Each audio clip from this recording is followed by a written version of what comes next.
Hello friends, in this session we discuss about Cryptosporidium parvum. Cryptosporidium parvum is a well recognized agent of diarrhea in immunocompromised patients, especially AIDS patients. What is the habitat of Cryptosporidium parvum? It resides in the small intestine of man, attached to the surface epithelial cells of the villi or the crypts of the small intestine, and less frequently it can be found in the stomach, appendix, colon, rectum and pulmonary tree. There are 6 morphological forms of Cryptosporidium parvum: oocyst, sporozoite, tropozoite, miront, microgamont and macrogamont. The oocyst is the diagnostic form which is excreted in the stool. Cryptosporidium parvum is the smallest coccidian oocyst known to cause infection to human beings. About 4 to 6 micrometer in diameter, it is spherical to oval in shape and colorless. It is acid fast. The oocyst has up to 4 fusiform and slender sporozoites which are parallel to each other and released after partial digestion of the oocyst. The oocysts are excreted in small numbers in the feces, and there are 2 types of oocyst excreted: thick-walled and thin-walled. The thick-walled oocyst, sporulating oocyst, are infectious to other human beings, while the thin-walled oocyst, they cause auto-infection in the same host. Can we grow Cryptosporidium parvum? Yes, it can be grown in cell lines: human fetal lung, primary cheek kidney and porcine kidney cell lines. It can be grown in cheek embryos, in suckling mice and other experimental animals. How is Cryptosporidium parvum transmitted? It is transmitted to human beings by ingestion of the oocyst with contaminated water and food. Fecal-oral route is the route of transmission. Rarely, even anal-oral route is route of transmission. Human beings can acquire Cryptosporidium parvum infection even from animals, so zoonotic spread is also there. It requires only a single host for completing its life cycle. In the life cycle, in a human host, the person will acquire by ingestion the oocyst. The sporulating oocyst are the infective forms, and in case of Cryptosporidium parvum, the oocysts are infectious as soon as they are passed out in stool. They do not require any processing in the nature for becoming infective. So immediately on being passed out of stool, the oocyst can infect a new host. The sporozoites are released from the oocyst in the small intestine. Slender crescent-shaped sporozoites are there. They invade the enterocytes, and in the enterocytes they undergo asexual generation and sexual generation.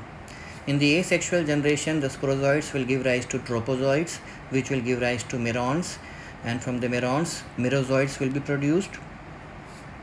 So this asexual cycle will go on, and in between sometimes sexual cycle might also occur. In the sexual cycle, the merozoites will give rise to the male and female microgametes, the female macrogamont and the male microgametocyte.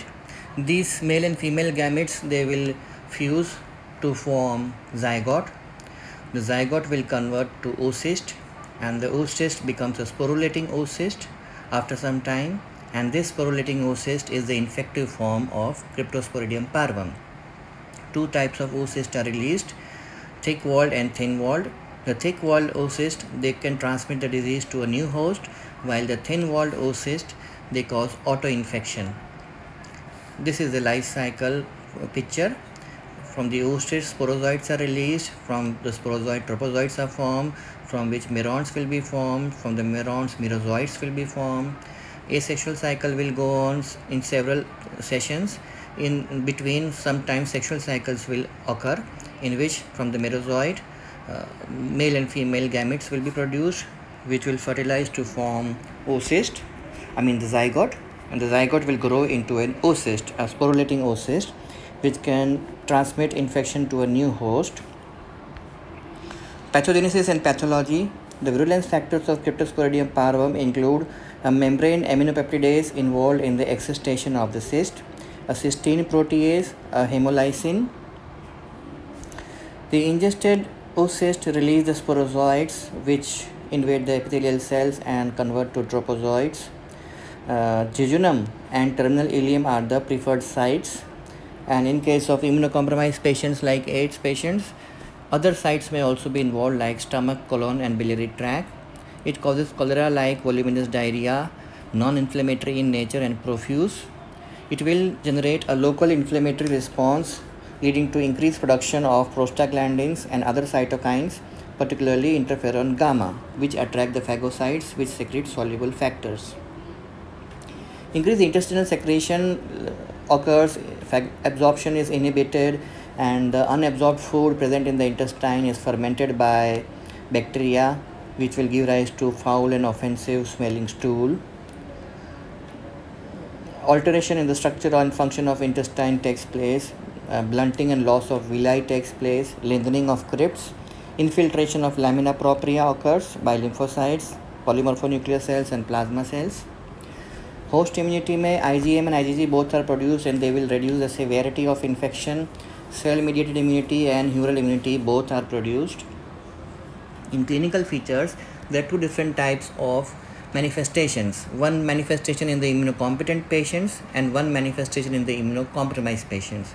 In the immunocompetent healthy persons, it will lead to self-limited diarrheal illness, especially in children, while in AIDS patients, it will lead to severe prolonged life-threatening diarrhea. In the immunocompetent patients, a self-limiting diarrhea lasting for 1 to 2 weeks maximum, which has watery diarrhea, malaise, nausea, fever, crampy abdominal pain and flu-like illness. The diarrhea is foul smelling with 2 to 10 motions per day. Prostration and weight loss can occur and the oocyst may be excreted for a long period of time. While in the immunocompromised patients like AIDS patients, patients with renal transplantation, severe malnutrition, patients with congenital hypogammaglobulinemia or severe combined immunodeficiency syndrome and IgA deficiency, the symptoms are severe and prolonged. Diarrhea is severe and chronic in these patients, especially in patients with CD4 count less than 200 per microliter. It has been noted that diarrhea with as many as 70 stools per day and loss of fluid up to 17 liters per day has been reported in some cases. Stool may contain mucus but rarely blood or leukocytes. The condition may last for about 1 to 48 weeks. There can be significant weight loss, low-grade fever, nausea, vomiting, and crampy abdominal pain. Less frequently, malaise, myalgia, and headache may occur.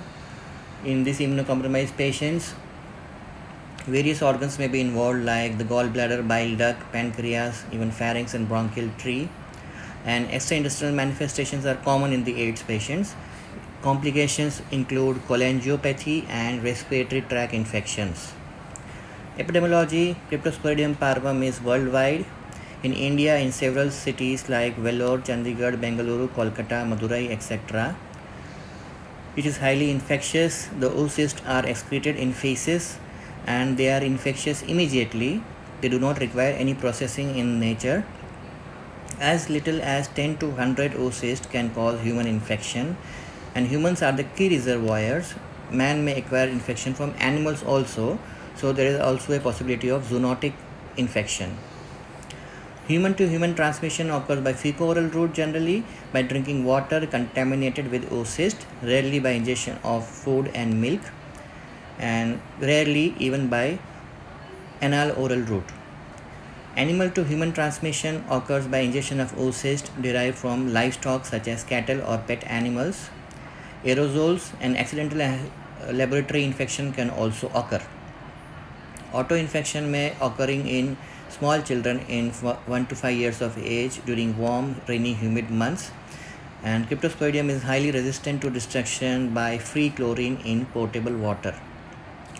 In lab diagnosis, the clinical picture of Cryptosporidium parvum diarrhea is similar to isosporiasis, giardiasis, cyclosporiasis, such diarrheal conditions. So clinically all these conditions appear similar with similar signs and symptoms.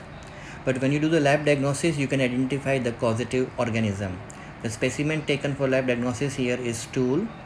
In case of AIDS patients, there is dissemination, so other samples can also be taken depending upon the organ involved, like sputum, bronchial washings, and duodenal and jejunal aspirations. Methods of examination में microscopy है, fluorescent microscopy, antigen detection in stool. In routine microscopy, direct wet mount can be prepared. Quinones modified acid-fast stain can be performed using 0.5 to 1% H2SO4. Hot safranin methylene blue stain and fluorescent stains can be used. And multiple stool samples should be examined because the number of oocysts passed in stool is quite less and variably excreted. We can use concentration techniques like formal ethyl acetate and Sheether's sucrose concentration techniques. Fluorescent dyes like auramine or auramine rhodamine, auramine carbolfuchsin and acridine orange can be used for fluorescent staining. In this figure we can see Cryptosporidium parvum in Zn stain. This pink colored oocyst of Cryptosporidium parvum about 4 to 6 micrometers in diameter as seen in modified Zn stain, and Cryptosporidium parvum seen in fluorescent stain. In serological diagnosis, indirect fluorescent antibody test, ELISA, Western blot, immunochromatography test can be used. Biopsy can be done, and identification of Cryptosporidia in bile by endoscopic retrograde cholangio pancreatography can be done. In treatment, paramomycin and spiramycin can be used, nitazoxanide, and for prevention, avoid contaminated food and water and proper hand washing. With this we finish the session. Main points about Cryptosporidium parvum are that it causes opportunistic diarrhea in AIDS patients, and the oocysts are sporulating in nature. The sporulating oocysts are infective to next host immediately on being passed out in stool, and so they can cause infection to the next host immediately, and they require only one host for completing the life cycle. Thank you.